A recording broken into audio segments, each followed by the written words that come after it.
Hey, hey, hey! Today we're talking about a true skincare classic, Dickinson's original Witch Hazel Astringent. It's one of those underrated bathroom shelf heroes that's really worth knowing about if you don't already. I've been using Witch Hazel for decades, mostly as a gentle astringent and toner for my face. It also picks up residual dirt and makeup without stripping your skin, and I usually buy it in bulk too. It's affordable to start with, but better if you buy several of these big bottles at once, I think. This product isn't just another toner, though. Witch hazel is a natural plant extract that tightens and soothes the skin. It helps reduce redness, minimize the look of pores, and gently refreshes your skin complexion without stripping it dry. If you're someone who deals with shine, irritation, or just wants a quick calming step after cleansing, misting on witch hazel feels like a gentle reset for your face.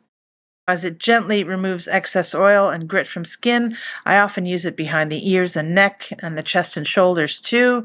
I find it calms redness and irritations, and it's also great to use after shaving, as well as for cuts and scrapes even. For all you DIY lovers, did you know that witch hazel doubles beautifully as a base for homemade room sprays and linen mists?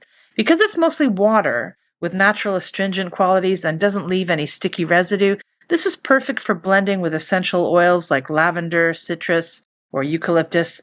In its simplest form, you can just add a few drops of your favorite oil, shake it, and spritz. My personal favorite recipe, though, is a tad more complicated. In any case, I certainly recommend this product.